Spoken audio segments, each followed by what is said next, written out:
Ladies and gentlemen, welcome to Ringside Wrestling Entertainment. This is Joel Perez here for another edition of your weekly episodic news show. It is Behind the Mic, and it is Behind the Mic episode number 55, where of course, like always, we will be talking the biggest news in the WWE wrestling world. And I mean, realistically, bro, it's some outrageous news coming out of me this week. We're going to be talking about everything, every single little detail regarding this this garbage news about WWE making every single pay-per-view this year dual branded. So there's no more brand exclusive pay-per-views, and not just that, but WWE, in order to accommodate to this change, making each and every single non-Big Four pay-per-view. So that would be a Backlash, that would be an Elimination Chamber, that would be Money in the Bank, or I think that's actually part of the Big Five now.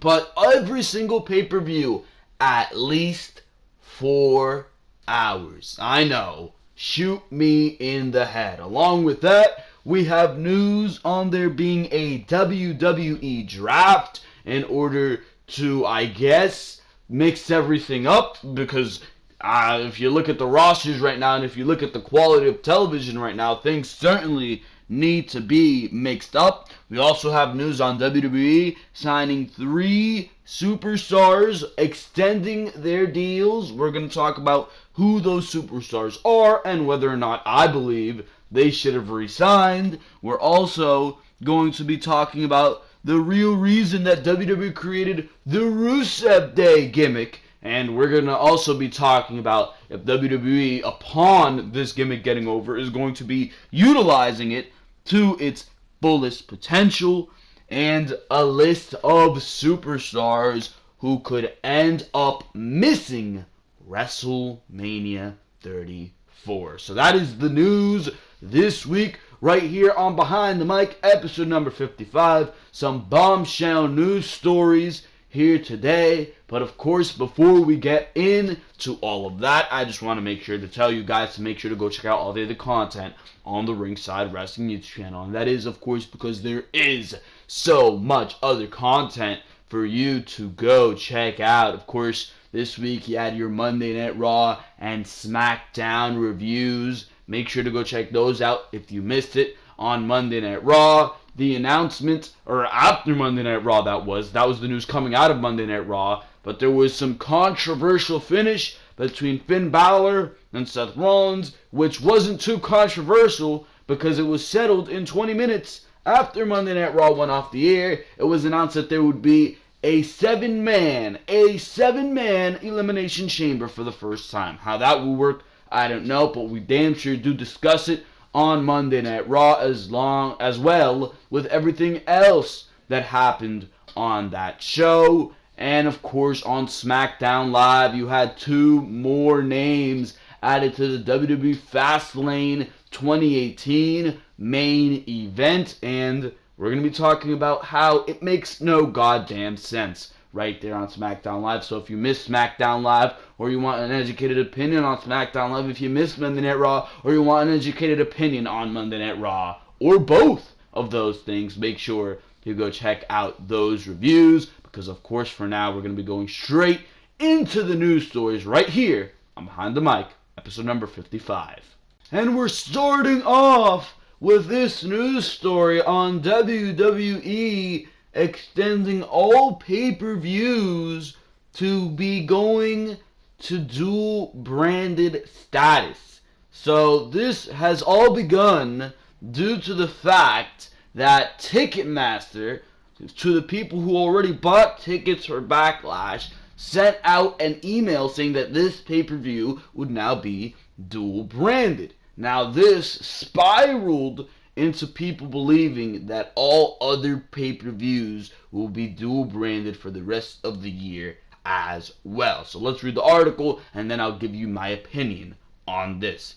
Even though there are a handful of pay-per-view events each year where all the superstars of WWE come together in one place, it looks like it will be happening a lot more often. Rumors are circulating that all pay-per-views will soon be dual-branded and bring together the superstars of both Monday Night Raw and Smackdown Live each month. They may not be involved in inter-brand matches, but they will all be on the same card. Ever since the WWE Superstar Draft in the summer of 2016, most pay-per-views have been split between the two brands. Some shows will be exclusive to Raw, while others will be exclusive to SmackDown, and there will be a few events that bring everyone together. Those dual-branded pay-per-views are usually the big four, which are WrestleMania, SummerSlam, having both separated matches from both brands, and the Royal Rumble and Survivor Series, bringing both brands together and usually having matches between opposing shows. However, it appears as if all of that is about to change later this year. According to Wrestling Inc., a reader pointed out an email from Ticketmaster regarding the Backlash pay-per-view in May. The email states, "This will be a combined pay-per-view with Raw and SmackDown superstars." Backlash was set to be a Monday Night Raw exclusive event, but it is now going to combine both brands in one. Many have started discussing the rumor, and it appears as if there is more validity to it than just an email from Ticketmaster. WrestleVotes tweeted, "Starting with Backlash pay-per-view May 6th, all pay-per-views going forward will be dual-branded. No more Raw or SmackDown exclusive shows. Source states repetitive matchups to fill the card along with so-so ticket sales lead to the decision. The weekly TV shows will not be affected." Of course, this stated even more rumors, which the WrestleVotes Twitter account wanted to clarify, so they did clarify it. To clarify the last tweet, the brand split is not ending. Raw and SmackDown will continue to have different rosters. Two separate brands will remain on TV. House shows will remain the same. The only change is for pay-per-views. Both brands will have matches on each pay-per-view show.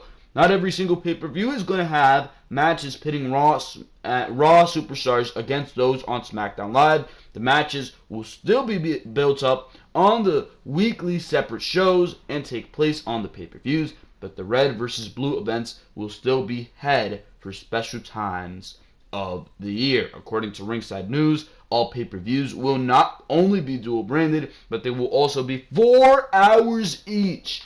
An announcement is expected to be coming soon from WWE, but there has been no official word as of yet, and that keeps it in the rumor category. WWE has had issues with the brand split in the past, and it has eventually resulted in the company becoming one single brand. Back in the summer of 2016, they felt it was time to shake things up again and separated the roster to Monday Night Raw and SmackDown Live. While this split hasn't necessarily ended, all pay-per-views being dual-branded simply means that something just wasn't working out as they planned. This is absolutely ridiculous, and I'm gonna tell you why, bro. I'm gonna tell you why. WWE sources, or from the sources we've heard, from the rumors we heard, they cite the reason for this change is low ticket sales. They're blaming the fact that only one brand is selling the pay-per-view for bad ticket sales. What you should be blaming for bad ticket sales is you. That's what WWE should be blaming. Look at the quality of Monday Night Raw and SmackDown Live in 2017. It's been absolutely ridiculously god-awful. It has. And you mean to tell me that people are going to come out and watch these shows? Who was WWE Champion on SmackDown Live the majority of 2017? Pretty much coming out of WrestleMania to the end of the year in 2017 on SmackDown Live. Main eventing each and every single SmackDown Live pay-per-view. I don't know. Jinder Mahal? Yet you expect people to pay money, good money, to go out there, to come out of their homes when they can sit at home and watch these pay-per-views for $9.99 on the WWE Network. You expect them to pay good money to come out to these shows and sit in those seats to watch Jinder Mahal? Who's going to do that? Who in their right mind is going to do that? Most of these shows are built off of 1 or 2 matches. You look at most of the Monday Night Raw main events, that's what they were built off of. You look at a No Mercy pay-per-view. You had Roman Reigns and John Cena and Brock Lesnar and Braun Strowman. Name me another match from that pay-per-view. You probably can't. You probably can't. You look at Great Balls of Fire. You had Samoa Joe and Brock Lesnar, and you had the ambulance match between Roman Reigns and Braun Strowman, which I could barely remember, if that. Name me another match from that pay-per-view. These pay-per-views are built around 1 or 2 matches. Who in their right mind is going to come out of their home, pay good money to go and sit there and watch 1 or 2 matches when you can sit at home for $9.99 and watch the same exact garbage? Who is going to do that? Nobody. So you expect the people to come out of their homes and watch these pay-per-views which aren't really offering much to begin with? I mean, what you need to do is invest these people. Start off with investing them in your storyline. Start off by caring, because the product that you're giving me comes across as if the WWE does not care about what they're putting on your television. I cannot say that I am invested in anything going on Monday Night Raw right now, in anything going on Smackdown Live right now. None of these storylines have me interested. None of these storylines have me engaged. And we're going straight into WrestleMania. That's a problem. That is a problem. Yet WWE wants to combine these shows, eliminate a lot of the time that the mid-carders would have. The future would have. That's what the mid-card is. It is your future. A Sami Zayn is going to be once again delegated to only being on SmackDown Live, if that. You don't see Ty Dillinger on SmackDown Live already. You're certainly not going to see him on SmackDown Live now, because he's not going to be on the pay-per-views. It's simple as that. And these pay-per-views being 4 hours, we will get to that in the next news story. I'm actually going to read an article on that, but that is absolutely abysmal as well, and we will talk about why. But this is completely going to eliminate so many things, bro.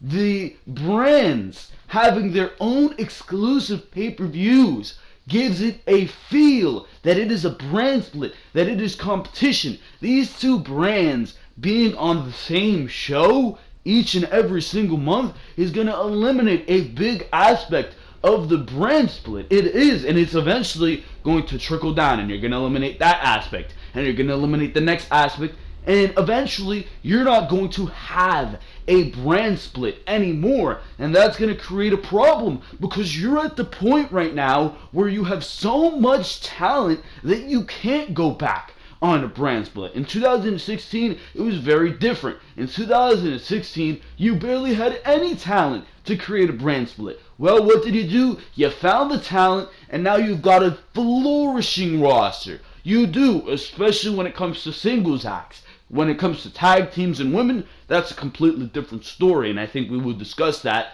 as well. But when it comes to singles acts and mid-carders and main eventers, you have a booming division, not only on Raw and SmackDown, but on NXT as well. And you can barely handle any of them.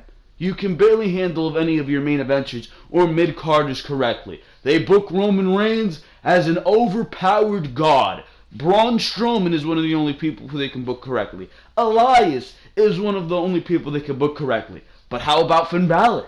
How about Matt Hardy? How about Bray Wyatt? What happened to those guys? They are in obscurity. You look at SmackDown Live, AJ Styles and a little bit Shinsuke Nakamura can be booked correctly. Where's Randy Orton right now? Where's Bobby Roode right now? Where's Rusev right now, despite the fact that he has this flourishing Rusev Day gimmick? Where's all of that? Where's all of that? So you can barely right now you can barely right now handle all the talent that you have.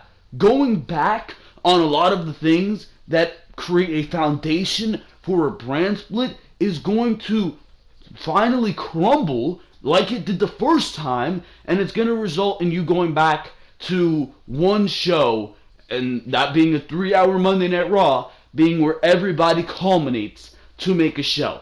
And you know what that's going to do? That's going to make it so you're only going to see a John Cena, you're only going to see a Roman Reigns, you're only going to see a Brock Lesnar, you're only going to see a Randy Orton. You ain't seeing no Finn Balor, you ain't seeing no Sami Zayn, you ain't seeing no Miz, none of that, because it's going to be only time for the top stars. Because that's how much talent you have, that right now, the brand split is necessary. And this pay-per-view concept of the pay-per-views becoming 4 hours and dual branded, first of all, nobody's sitting through a 4-hour pay-per-view, and we'll get to that. Second of all, it eliminates a lot of what you're doing with the brand split, and it's already eliminating the idea of a mid-card act being able to be on the pay-per-views. Because where do you want everything to culminate? You can be building a feud on SmackDown Live or on Monday Night Raw week after week. Let's say Bobby Roode is going against Ty Dillinger for the United States Championship, and you can be building and building, and this is a really good feud, but all of a sudden, you don't have time to put it on the Big Four because you got Roman Reigns and John Cena, and you got Brock Lesnar and Braun Strowman, and you got this guy and the next guy going at each other, and that match needs time, and that match needs time. Instead of being able to give these guys all their individual time because there is that brand exclusive pay-per-view, because this pay-per-view belongs to SmackDown, because this pay-per-view is going to showcase the talent of Raw or of SmackDown. That is the benefit of having these brand exclusive pay-per-views, and you're all of a sudden taking that away. And that's not something you should take away. Hopefully, what does happen is that this is all a rumor, that Backlash will be dual branded, and maybe it even will be 4 hours, but that's only because you had a WWE draft right after WrestleMania, and you're going to make this a big blowout show to the WWE draft. Or the rumor is that the WWE draft will be taking place at Backlash. So hopefully this is just a rumor that spiraled from a rumor, and this is not true, because if it is true, it sounds absolutely terrible, and we're going to go straight into one of the main reasons why this is terrible, and we're going to discuss in more detail these pay-per-views being 4, possibly 5 hours long as we move on to the next news story. We move on here to this news story on all WWE pay-per-views. All WWE pay-per-views going forward, not just being dual branded, but being 5 hours as well. My God. My God. For any fans who love wrestling, they are probably pretty happy to hear the WWE could be expanding their pay-per-view events to 5 hours. Whoever is happy to hear that should not have any comment on wrestling whatsoever.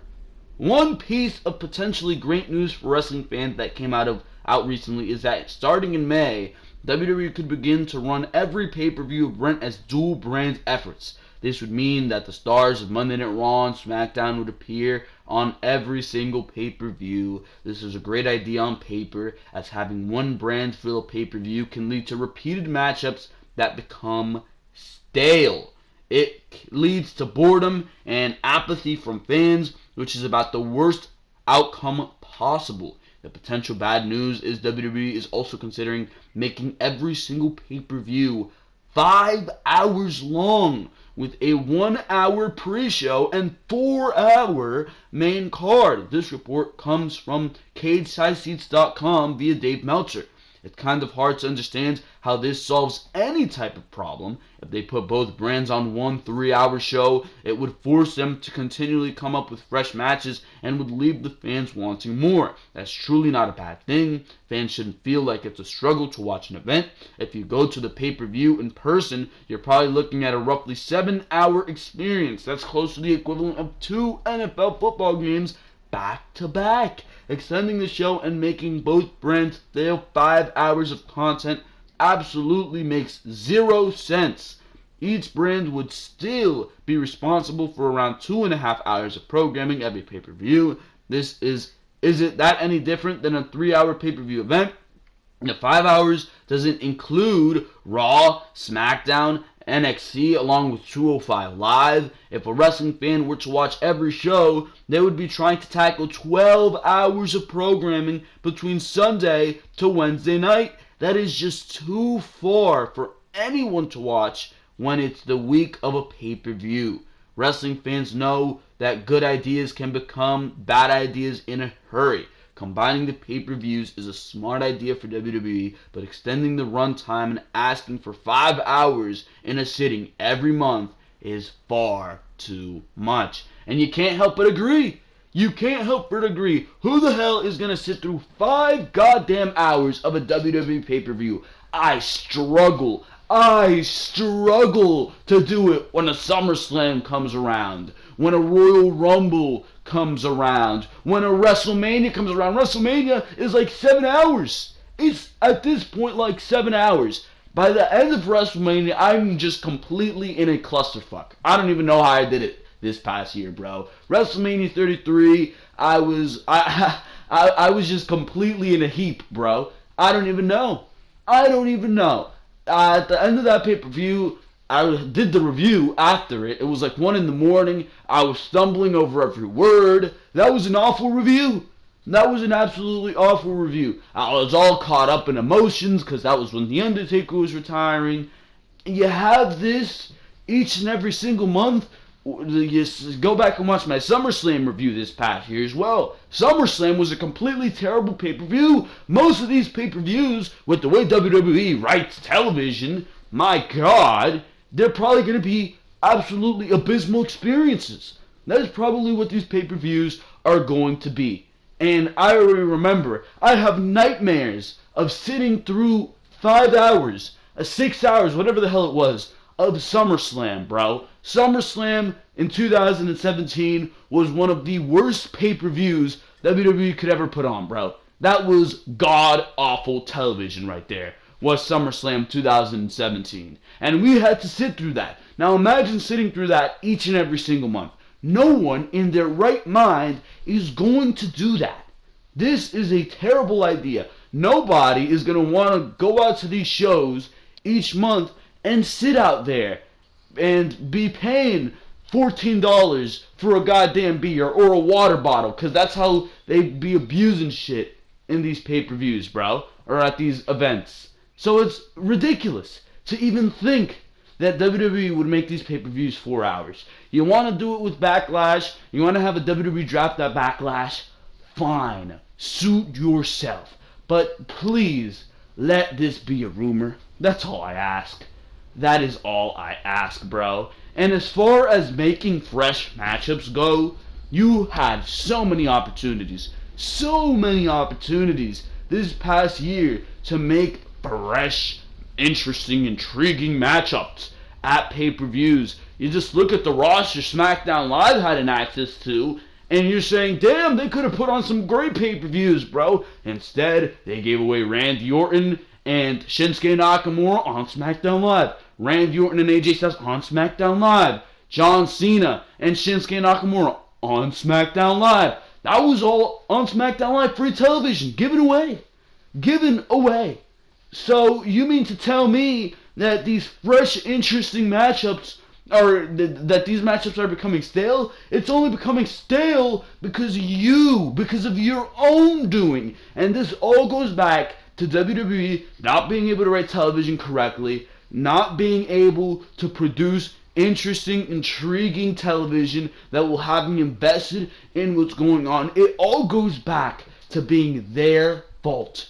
So I don't understand where that article was coming from, saying that the matches can become stale. There's no reason for that to be happening. There isn't.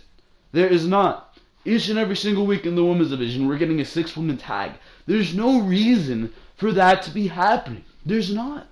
You can be putting on intriguing, interesting television. There's no reason for the women to even have a match every week. They should be having promo segments. You should be allowing them to work on their microphone skills, bro. You should be having a Charlotte and a Ruby Riott going out there for 10 minutes and spitting fire right back at each other. It was great in 2016 on SmackDown when Nikki Bella and Carmella would do it, or Natalya and Nikki would do it. That was all great. And we were intrigued, we were invested, we were interested in those matches. It was like a pay-per-view in 2016 where you had like 3 women's matches. All 3 of those matches which I was invested in. That's how you get people to go out to your pay-per-views. By investing them in your matches. Hopefully this is all just malarkey. Or whatever the hell, garbage. This is all fabricated bullshit. Because if not, we are going to be in store for a miserable 2018, bro. It is ridiculous that this is even a thought in that company. For now, we move on to the next news story. And this next story, of course, has to do with WWE instituting the next WWE Draft. According to WrestleZone, it looks like the WWE is contemplating going back to making all pay-per-view events dual-branded. We've, of course, already discussed that in detail on Behind the Mic this week, to fix some of the stale-feeling nature. I don't understand what these articles are talking about. What is stale? What is stale? You write your television correctly and nothing will be stale. My God. Anyways, making all pay-per-views include from matches from both Monday Night Raw and SmackDown Live would help the fans some. No, it wouldn't. But there needs to be something else. Now the newest rumors include another WWE Superstar Draft taking place, and the date already seems to be set. Back in the summer of 2016, WWE once again split the roster in half to Team Red and Team Blue. In 2017, there was a Superstar shakeup to move around some names from Raw to SmackDown and vice versa. But it has been a while since there were any significant changes. It has been almost a year since the shakeup too, and changes are apparently on the horizon once again. According to WrestleZone, a reliable source within WWE has confirmed that internal discussions are going on and that the next Superstar Draft will take place at the Backlash pay-per-view on May 6th.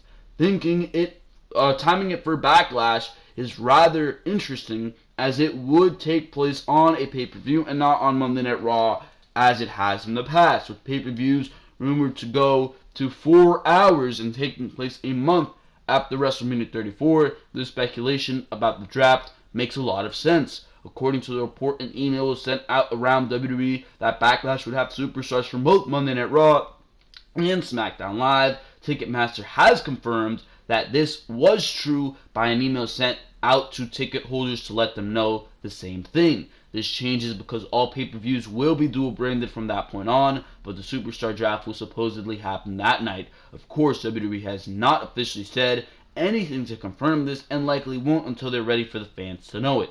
Even then, something could happen where they change their minds and don't hold the draft at Backlash. All signs are pointing to it, though, and there are even rumors of many NXT call-ups happening in the draft as well. WWE has, this is a report from Slice Wrestling, WWE has already started preparing for this year's #WWE Draft. Some select NXT talents are being groomed for a main roster call-up, and they are Andrade Cien Almas, Johnny Gargano, Drew McIntyre, Ember Moon, and the Authors of Pain. That all makes sense. Authors of Pain have been there since early 2016. They are ready for a call-up. Ember Moon, same thing. After her reign with the NXT Championship, NXT Women's Championship, which is probably going to end at TakeOver New Orleans, I'm sure she'll be ready for a call-up. McIntyre was ready for the main roster. You could have brought him right up if you wanted to, but they decided to have him go down to NXT. And after that injury, I don't think there's much more for him to do in NXT. He lost the championship. I say you move on and move him to SmackDown Live or Monday Night Raw. Johnny Gargano, I'm loving the fact that the rumors indicate that Gargano is going to come up to the main roster, and they're not going to stick him on a 205 Live. For sure, ready for the main roster, no doubt about it.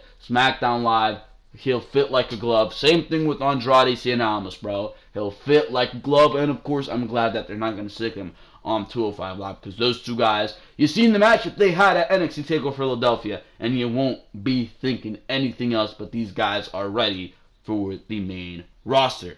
Right now, all of this should be taken as speculation and looked at as a rumor, but it does seem to be happening. WWE needs to create a spark for its current product, and after WrestleMania 34, everything is going to change. Backlash will be an exciting pay-per-view if that is when the next Superstar Draft takes place, and all significant events will become dual-branded.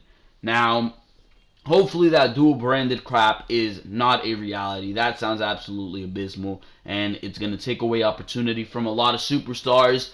But hopefully this rumor about the WWE Draft is true, because these brands need a shakeup. They really, really do.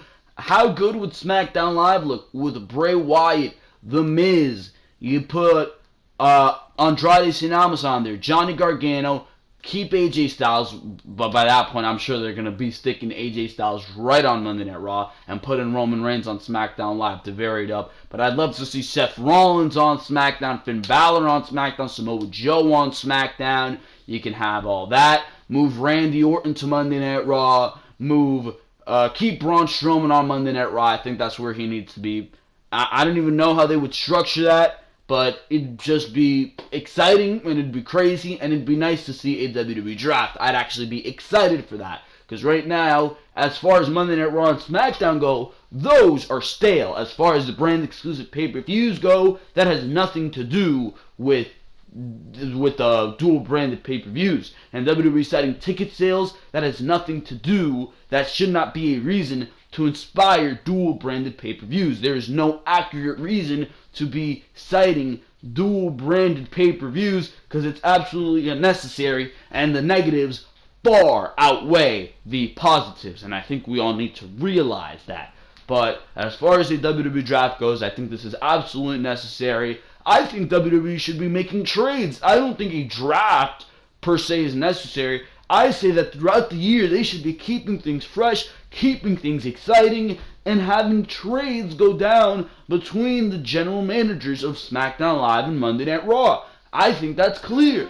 I think that is very, very clear that WWE should be doing that. Why not institute a trade in December where things aren't that exciting between Raw and SmackDown, where it's Randy Orton being traded for Finn Balor? My God, what a change. What's Finn Balor going to do on SmackDown? We can see Finn Balor versus AJ Styles. What's Randy Orton going to do on Raw? We can see Samoa Joe versus Randy Orton. That is making things exciting. That is freshening things up. Instead, you really have these rosters remaining the same, and on SmackDown Live each and every single week, we're going to see Kevin Owens, Shinsuke Nakamura, AJ Styles, and Sami Zayn in some type of main event for each other for the 5th week in a row. And on Monday Night Raw, it's going to be Roman Reigns going against whoever the hell for the 5th time in a row. And it just becomes boring and generic and the same old crap instead of keeping your rosters fresh. But that's not really a problem for the pay-per-views. And it shouldn't be, because your main event matchup, for the most part, and all these single-branded pay-per-views has been different. I don't think there's been a repeated main event this entire year of 2017, this entire past year. And repeated main events are something that WWE should be doing. Why aren't WWE Championship feuds going more than a month? That's something like the champion beats the challenger and he goes on to the next. Whatever happened to having a feud that goes from WrestleMania to SummerSlam, and from SummerSlam to the Royal Rumble, and from the Royal Rumble to WrestleMania? Whatever happened to that? Now it's just, alright, you feud for this month, on to the next. You feud for this month, on to the next. That's actually a problem. And it all goes back to WWE not being able to invest you. So, it's all a circle, bro. It is all a circle, and it all ties up to WWE writing garbage television. You fix that, and most of your problems will be solved. But then again, that's a hard thing for them to do. So what are you going to do about it? That is the latest rumor about the WWE Draft. For now, we're going to move on to finally talking about something a little bit different and something a little bit Rusev Day. Before we start talking about this news article, I just want to wish everybody a happy Rusev Day. Of course I must. I must. Would this episode of Behind the Mic really be complete if I did not wish everybody a happy Rusev Day? I don't think it would. But happy Rusev Day, everybody. There it is on the screen. Rusev Day calendars are selling like crazy. Everybody's chanting Rusev Day at the arenas. And it was a few short years ago that Rusev moved up from WWE NXT to the main roster and started to become one of the top heels on the roster.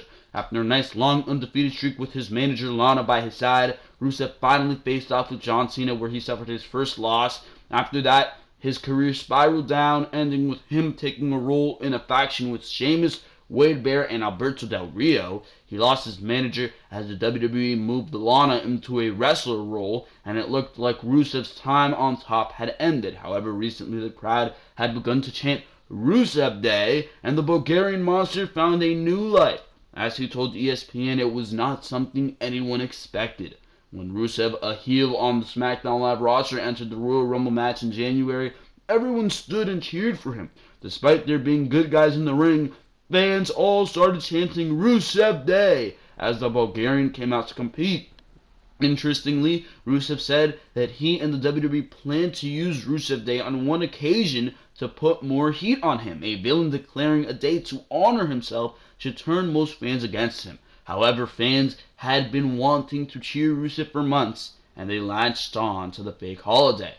Rusev, this is him speaking. I never thought in a million years it was going to be what it is today, but it just caught on fire ever since then. Nobody expected that. Even a villain that had no heat at all and received almost no reaction from the crowds caught on with the celebration. Aiden English, the former member of the Vaudevillains tag team that failed to catch on, has been the mouthpiece introducing Rusev generally with the song. While fans had no use for English before, they even cheer him now. With the fans picking up the Rusev Day chants, the WWE has allowed Rusev and Aiden English to continue to use it, and the cheers are getting louder, even when facing a popular superstar like Bayley and her partner, another heel who is getting cheered in Elias. Fans were entirely on the side of Rusev in the WWE Mixed Match Challenge. I've been booed out of the building for the past 4 years, so the people now appreciate me, but I'm just having fun. I'm just doing me. And that's when WWE superstars really do seem to bring out the best in each other, when they're actually being themselves. According to Rusev, the fact that Rusev Day has taken off proves that he can make it in the WWE without playing the part of the foreign heel, which is a very important thing that I didn't even realize. Well, that rule has worked in the past for men like Iron Sheik.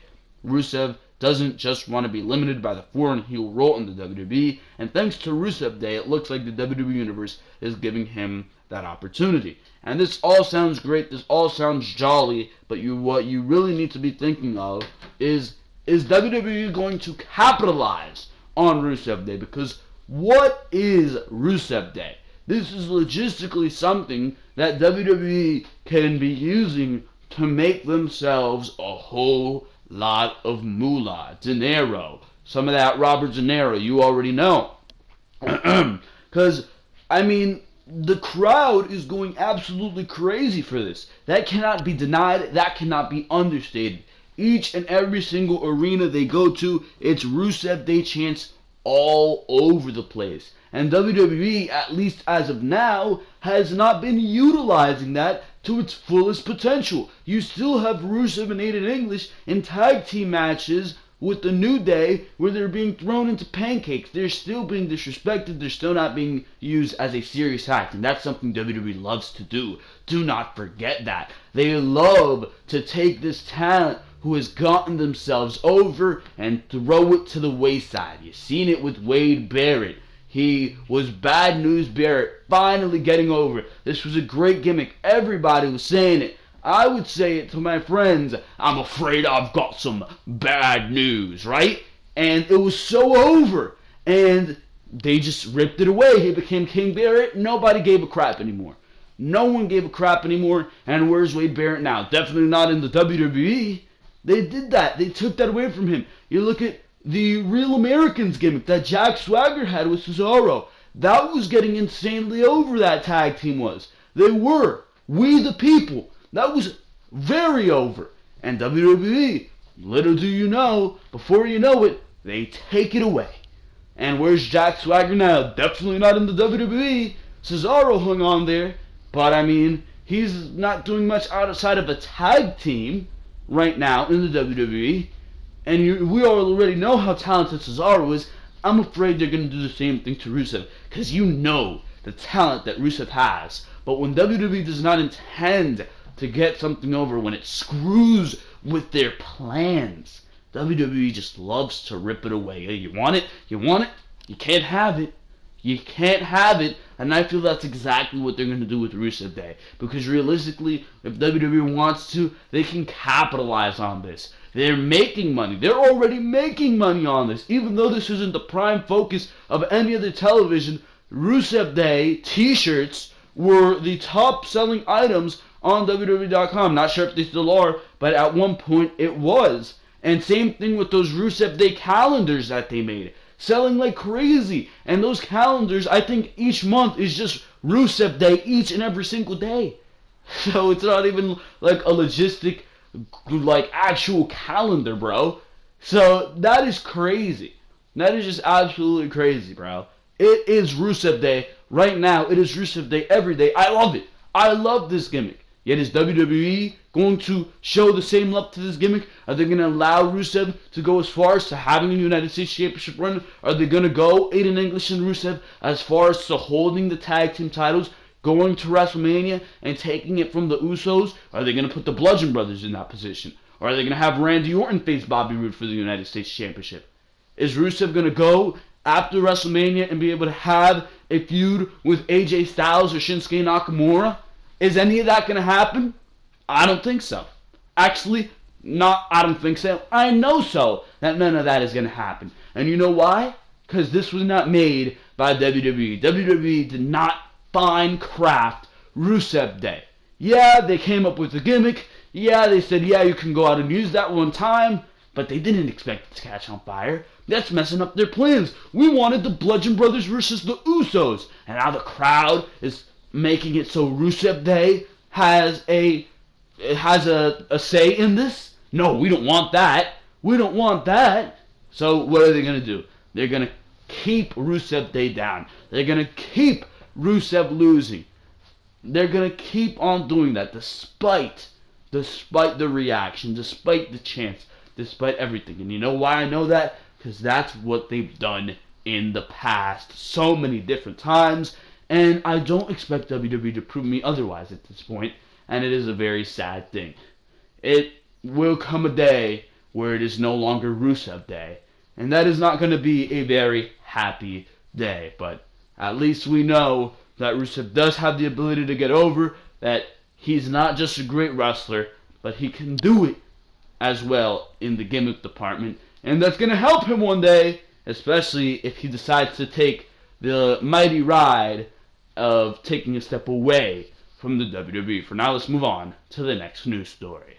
For now, we move on here on this news story of 3 superstars who signed new deals to stay with WWE according to the Wrestling Observer. There are WWE rumors via Wrestling Observer newsletter with regard to 3 superstars who have signed new deals with WWE. While Dolph Ziggler was recently reported as having done so, now Mojo Rawley and The Miz have joined in signing new contracts. That's good news for the WWE Universe, and especially fans of the work of these 3 individuals. As Sportskeeda's Johnny Payne reported, Dolph Ziggler has been part of several rumors over whether he would be leaving WWE in the near future. There was even a bit of a swerve with Ziggler vacating the United States title, only to show up again and participate in the Royal Rumble 2018 match. Payne says, according to Wrestling Observer, there was never any truth to the rumors of Dolph Ziggler leaving the company. Current SmackDown Live superstar Mojo Rawley and WWE Intercontinental Champion The Miz from the Raw roster have also signed the new deals.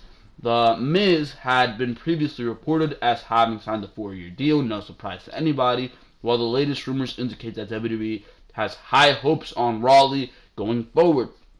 Rawley was the winner of the Andre the Giant Memorial Battle Royal at WrestleMania 33 and was recently separated from longtime tag team partner Zack Ryder. Since that separation, Mojo hasn't done a whole lot, but he was amongst the competitors in this year's Royal Rumble match, as were Ziggler and The Miz. Dolph has also recently qualified to be part of the Fatal 5-Way WWE Championship match at Fastlane 2018, while Intercontinental Champion The Miz will compete in the Men's Elimination Chamber match later this month. It's likely that The Miz and Ziggler will be part of the WrestleMania 34 card. Although Rawley may find himself in the Andre the Giant Memorial Battle Royal again, that match could be on the pre-show, depending what WWE does with their lineup. The speculation is that the length of these new WWE deals that Dolph and Mojo have signed are similar to the Miz's deal. That would mean each of these SmackDown superstars has signed for another 2 to 4 years. It's going to be interesting to see what WWE will do with Mojo Rawley going forward as far as his singles wrestling career. Nonetheless, WWE certainly realizes what they have with these 3 superstars and want to make sure they keep them in place. That's a smart move, especially in the case of The Miz, who is arguably the company's best heel over the past several years. Now, that's arguable for sure, but as far as Dolph Ziggler goes, what I'm hearing about his contract is it's a $1.5 million contract. I'm not sure if that's a year or over the next 2 or 4 years, but that's a hell of a lot of money, and you can't blame the guy. Like, if you offered me $1.5 million, I ain't saying no to that. And you can't blame the guy for taking the deal. But as far as what WWE is going to do with him, I have no goddamn idea. The Miz, I mean, is The Miz really going to leave the WWE? No, The Miz is going to be associated with the WWE for years and years and years and years and years and years and years to come. It's just going to be like that. The Miz is always going to be there for the rest of eternity until he is in his grave. That's where The Miz is going to be. As far as Mojo Rawley goes, I cannot care less. WWE is not going to do anything with Mojo Rawley. And if they do, I'm going to be complaining because I damn sure do not want to see Mojo Rawley. He's not that good in the ring at all. And he has nothing special to him when it comes to going on the microphone. He cuts a decent promo. He puts on a mediocre match at best. And you could really care less about Mojo Rawley.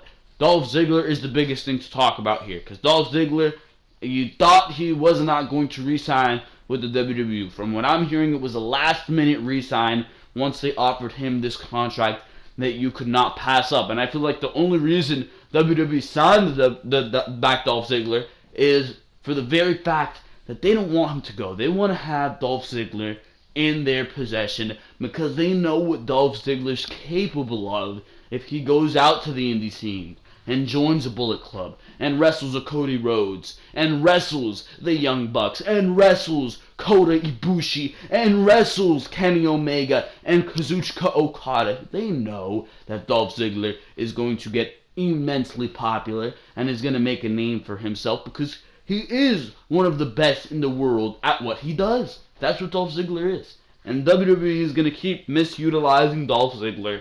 I'm afraid that they might do something with him where he wins the WWE Championship match at Fastlane. And that was one of the deals that they made to get him to resign. And that it's going to be a triple threat at WrestleMania 34 between Nakamura, Styles, and Ziggler. I'm very scared that they'll do something like that because there was realistically no reason for him to relinquish the United States Championship. There was realistically no reason for him to go to WrestleMania 34 or to the Royal Rumble, return to the Royal Rumble with no explanation. There was no reason for that. Absolutely no reason for that. So it leaves me mind-boggled as to why he's even here right now. The reason they gave on SmackDown Live is because he wants to main event WrestleMania. No shit, everybody wants to main event WrestleMania. I want to main event WrestleMania. The guy next door wants to main event WrestleMania. Everybody wants to main event WrestleMania. But that's no reason to have relinquished the United States Championship. And if he doesn't become successful at the WWE Fastlane pay-per-view, if he does not go to that WWE Championship match, then what's he going to end up fighting for? he's probably going to go right back to fighting for the United States Championship. So what was even the point of any of this with Dolph Ziggler? You have completely screwed this guy over on your television programming. How is anybody supposed to buy into this guy with the ridiculousness that you have presented in front of us? I just don't understand it. So Dolph Ziggler is completely dead in the water, and it once again all circles back. We're figuring it all out right here on Behind the Mic. It all has to do with WWE's abysmal writing skills. Garbage. We move on to the next and final news story right here on Behind the Mic. And the final news story this week on Behind the Mic is going to have to do with superstars who might be missing the WrestleMania 34 pay-per-view. Now, WWE always tries to cram all their goddamn talent onto the WrestleMania pay-per-view, and it makes the pay-per-view immensely worse than it should be. But, I mean, realistically, that's what the grandest stage of them all is for, right? It seems as if there has been a large number of injuries hitting the WWE lately, and they really couldn't end up coming at a worse time. There are now less than 2 months until WrestleMania 34 in New Orleans, and the card is already starting to take shape. Unfortunately, some superstars from Monday Night Raw and Smackdown Live simply won't be able to be there due to injury, and one current champion may have something more important to do. Injuries are bound to happen and simply can't always be avoided. No matter how hard people may try, no matter when they may happen, it's not fun for a superstar to have to miss time in the ring, and it makes things even harder to miss a huge event such as WrestleMania. There are already a number of superstars who have missed a bit of time, and others recently injured who may have to miss the big pay-per-view in New Orleans. Not only is it upsetting for the fans, but it also deprives the superstars of a big opportunity and a good paycheck. As of the middle of February, here's a list of names who may end up having to miss WrestleMania 34 in April. One is Dean Ambrose. I don't know what the situation is with Dean Ambrose. WWE says that the time frame for him to come back is 9 months. Now, I'm calling that BS. I'm calling BS on that one. Why? Because I think WWE is exaggerating the injury, so when he does come back, and when he does go into a program with Seth Rollins, that he does make it a surprise, and that they can go into WrestleMania 34 with the buzzing feud. Now, if that does not happen, which each and every single week is looking less likely that is going to happen, it does look like Dean Ambrose is going to miss WrestleMania 34, and it also does present itself that Seth Rollins has some goddamn bad luck going into WrestleMania, because the next person on this list is Jason Jordan, another tag team partner of Seth Rollins. He was a replacement for Dean Ambrose as Seth Rollins' tag team partner, and now he is on the injured list as well. He's definitely going to miss WrestleMania. That was announced on Monday Night Raw, and I don't know why WWE would be exaggerating this injury. Now, Dean Ambrose's injury happened a while back. It looks like that he has like a good 4-month time frame to heal. Now, Jason Jordan, this is very recent, 2 months before WrestleMania. Jason Jordan is definitely missing WrestleMania, and he was going to be the replacement not just as Seth Rollins' tag team partner, but as his opponent at WrestleMania 34. So that is now swept off the table. The next person on this list is Tamina Snuka, which Tamina's terrible. I really could not care less. If there is one woman who could be erased off the roster, and I would be absolutely happy. 1, Dana Brooke. 2, Tamina, bro. Terrible in the ring, offers absolutely nothing to WWE storyline, and I could not care less that she will be injured going into WrestleMania 34. Sorry, but I don't care.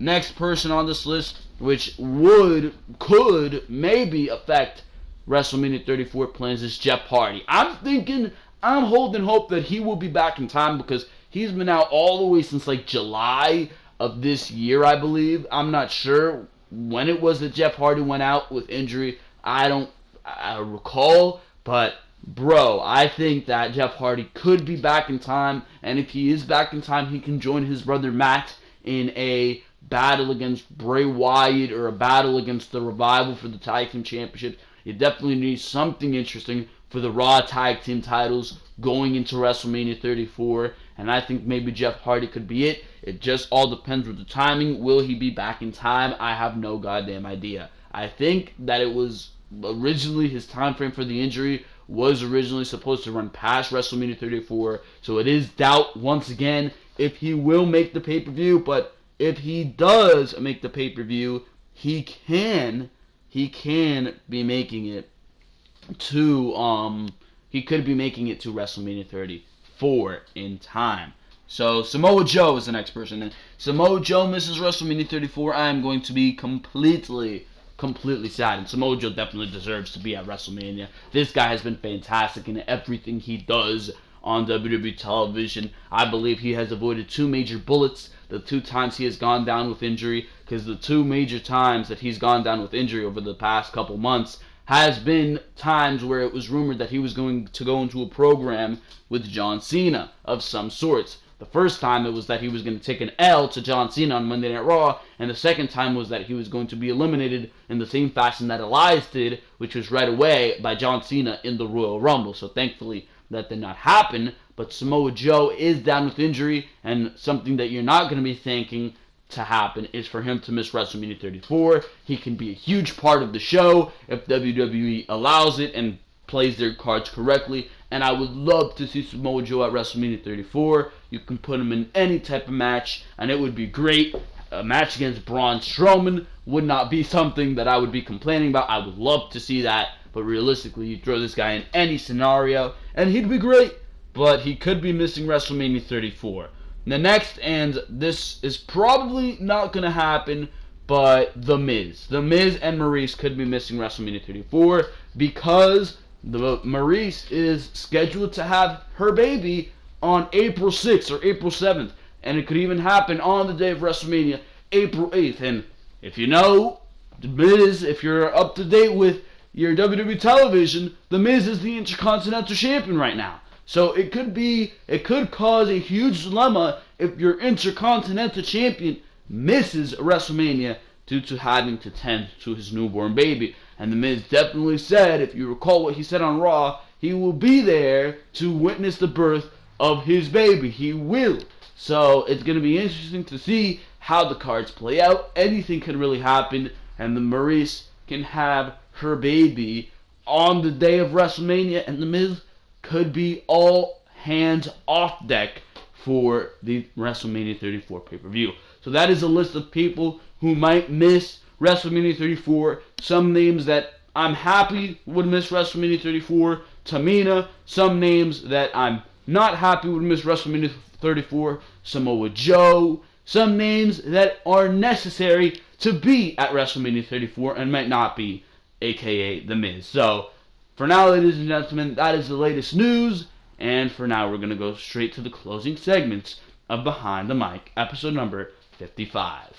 For now, ladies and gentlemen, this is going to be all on Behind the Mic, episode number 55. I hope you enjoyed each and every single thing that you have heard on this edition of Behind the Mic. Make sure to like this video if you enjoyed what you heard here. Comment what you thought about all these news stories, particularly about the dual-branded pay-per-views and the brand split happening once more with the WWE Draft. I don't goddamn know. Such craziness is to come on WWE television, but of course, there's always going to be craziness right here on the Ringside Wrestling YouTube channel. And if you do not want to miss any of that going into the future, I just want to make sure to tell you to subscribe to the Ringside Wrestling YouTube channel, because there is so much content you come to check out on here. Raw and Smackdown reviews each and every single week, as well as Behind the Mic each and every single week, Saturdays or Sundays, either or. Of course, you have pay-per-view reviews when that happens,